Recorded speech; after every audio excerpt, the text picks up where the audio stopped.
Magandang araw sa lahat. My name is Hermel Ocarol and welcome to my vlog.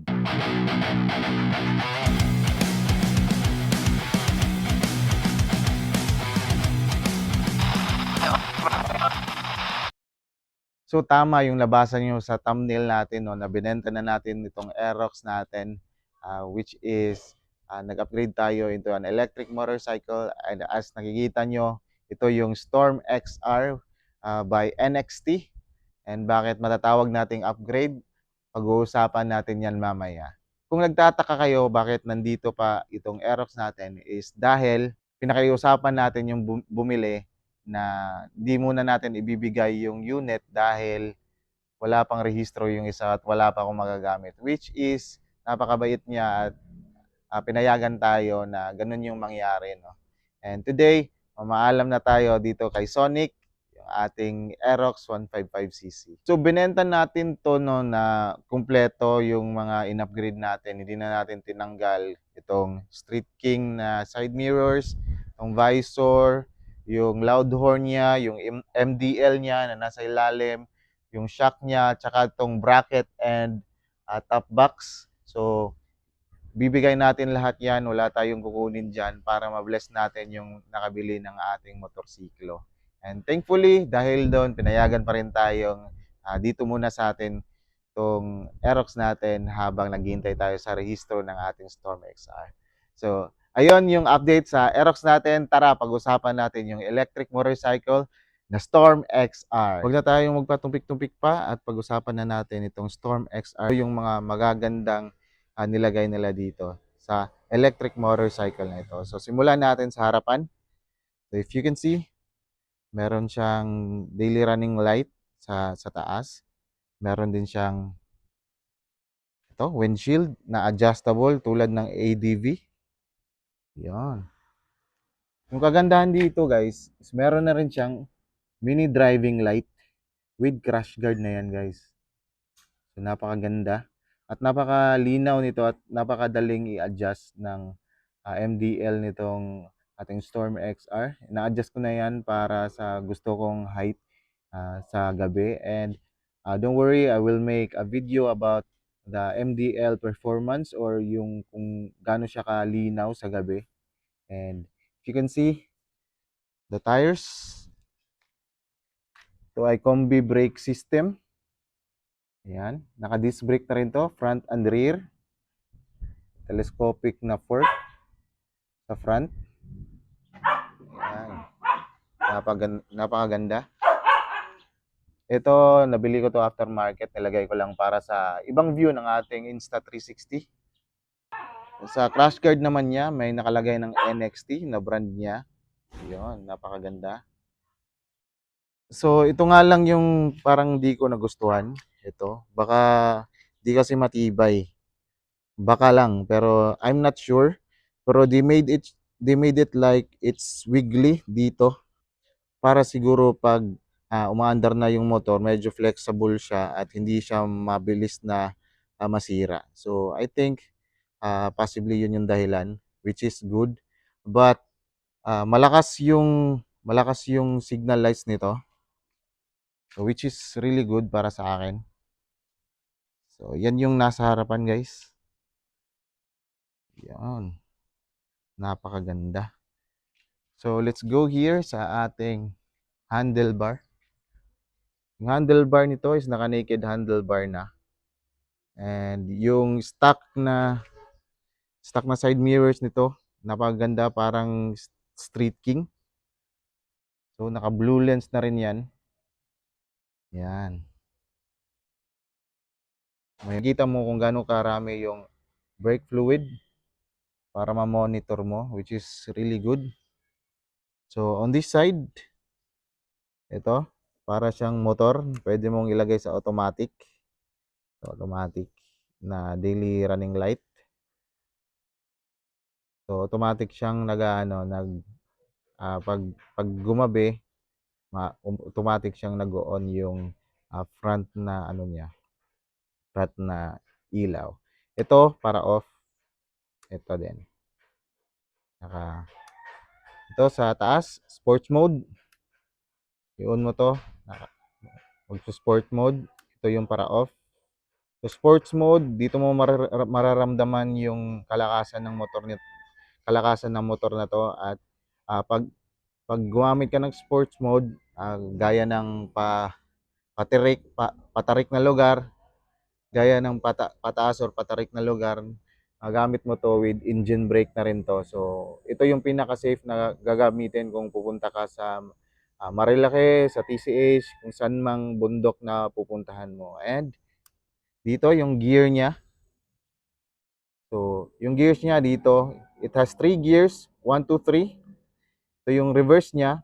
Dapat mo lang itong i-hold para mag-reverse, which is really good na ito yung sa tingin ko advantage ng mga electric motorcycle dahil hindi ka na magbubuhat pa ng motor mo para iatas yung motor mo, but pwede mo nang sakyan at pihitin lang tong reverse tsaka lagyan mo ng throttle.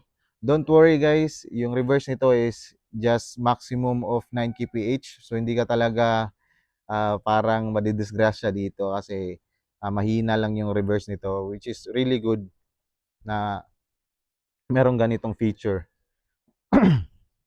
So next, sa kabila naman tayo. Sa kabila, check natin. Ito yung headlight button niya. So, high beam, passing. Yan. Nakikita nyo guys. Passing. Napakalakas. Umagang-umaga, di ba? Napakalakas ng buga. Passing niya. Dito, yung signal lights niya. So, left. Tapos, pindutin mo yung yung nasa gitna para mag-off, yung left, right. Pindutin mo yung gitna para mag-off. Kung gusto mong i-hazard, guys, pindutin mo lang tong left, tsaka pindutin mo yung right. Naka-hazard na yan, guys. Tingnan mo. Yun, naka-hazard na. Napakagaling, di ba? So, ito, para off yung hazard. Dito, ito yung horn. Sasampulan ko kayo sa horn nito. Napakalakas. Napakalakas ng horn nito, guys. So, sulit na sulit. Di ka na kailangan mag-upgrade pa ng piyaya or kung anong loud horn man. So, ito, signal, ito yung MDL lights niya. High. Yeah, high beam. So, paiba-iba yung kulay nito, guys. Paiba-iba yung kulay. Tingnan mo. May rapid na rin siya.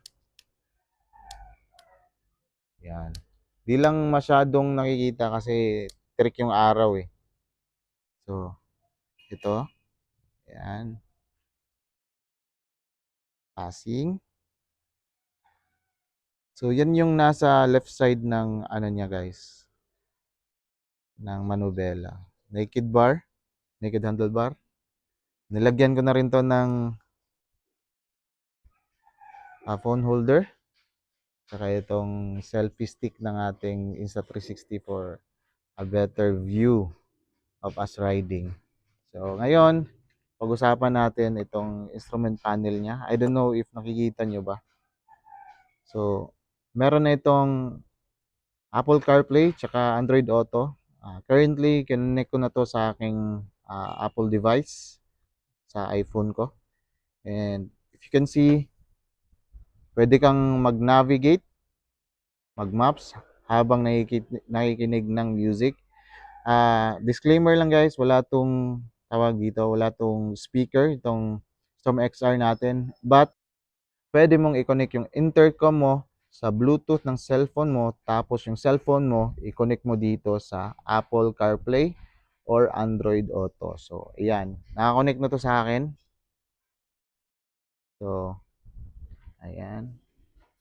Napakalinaw ng instrument panel nito guys. Naka-low pa tong sa akin pero malinaw na rin. Nilow ko kasi sobrang linaw talaga yung full na light or brightness nitong instrument panel natin. So if you can see, touchscreen na rin ito. Yan. Yan. Nakikita mo, touchscreen.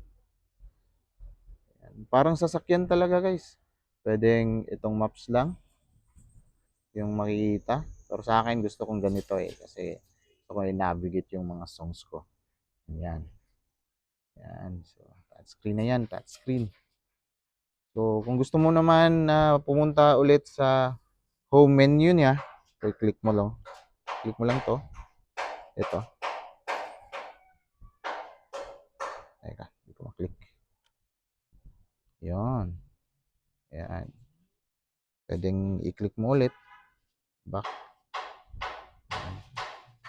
Ito na yung instrument panel ng motor mo. Makikita mo yung kung gaano kakabilis magpatakbo. Dito yung percentage, 98% pa to. Kaka-charge ko lang kasi kahapon. Ayan. Yung traction control. Ito yung brake, yung side stand indicator. I don't know if makikita ba. Side stand indicator. Saka yung mga ibang impormasyon sa motor natin, battery temp, MCU temp, motor temp, mga importanteng impormasyon dito sa motor natin. Saka yung PSI ng front mo, saka yung rear mo, nasa magkabilaan. Yung front ko, 29 lang. I don't know if sakto ba yan, but check ko pa kung ano ba talaga yung saktong PSI ng front na gulong natin. So, yan, i-adjust ko yan mamaya. Ito, may nalagay pa rin ako dito para sa Insta360 ko.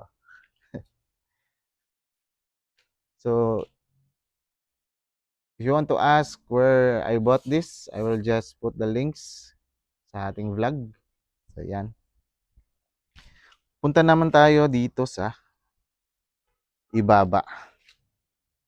Yan. Ito yung susi niya. Pwedeng keyless to. Pwede ring susian. So far, ito yung mga nandito. Kung gusto mong i-open yung fuel tank, dito mo lang ilagay yung susi. So, try natin. So, dahil magcha-charge tayo, yan, naka-open na. Yan. So, yung charger nito guys is type 2. Same ng charger ng mga BYD, yung mga electric cars or electric vehicle. So, type 2 na to. Pwede tayong mag-charge sa SM, katabi yung mga BYD, which is really good. Pwede tayong mag-charge sa mga EVs. Napakaganda guys. So, yan. Charge, seat, ito, lock, ganyan lang. So, same lang sa mga ibang tawag dito, ibang mga mga gas motorcycle. But yung kaibahan lang is yung charging niya dito. Di na kasi di gas, which is really good. Yan. Pindutin mo lang dito, mag-open na yan. So, kung gusto mong i-close, yan. Close mo lang. Very good. So, open natin yung under seat. Naka-open na.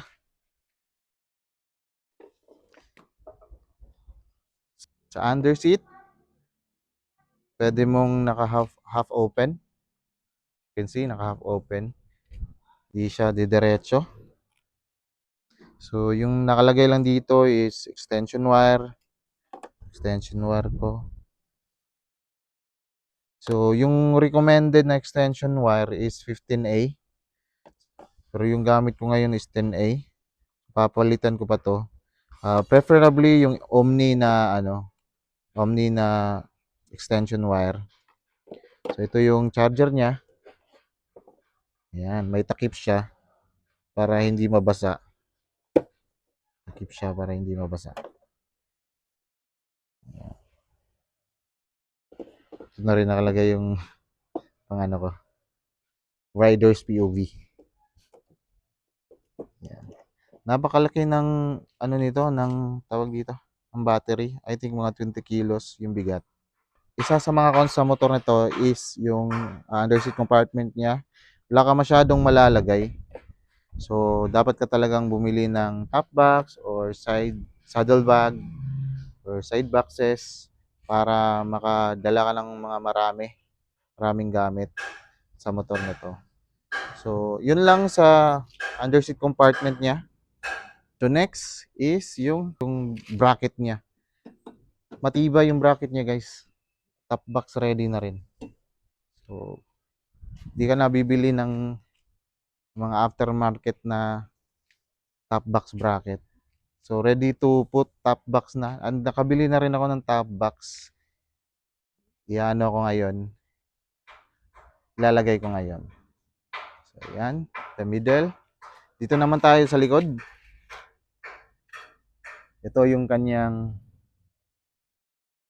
shocks. Adjustable shock to. Pwede mong anuhin dito, yung hangin ng ating baso. Di baso na rin siya. Pwede mong i-adjust dito yung bounce. Ito. Pihitin mo lang yan. Yan. Same sa kabila. Naka-disc brake na rin ito. Yung ano niya, yung rear na brakes niya. Meron pa ring swing arm protector. Ito. Dito tambutso guys. Yan. Dito may reflector. Dito ilalagay yung license plate. Ang kagandahan nito guys, meron itong rear camera, meron din sa front, which is hindi natin napakita kanina, no, papakita ko mamaya. So ganyan kaganda yung kanyang tail lights. Napakaastig, napakaganda. Yan.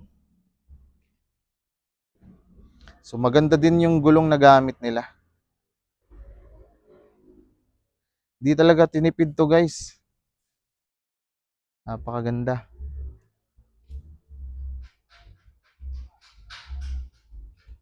Ayan.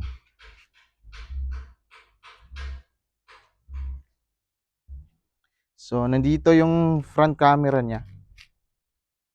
Ayan, if nakikita niyo. Medyo madumi lang kasi naulanan kasi ito eh.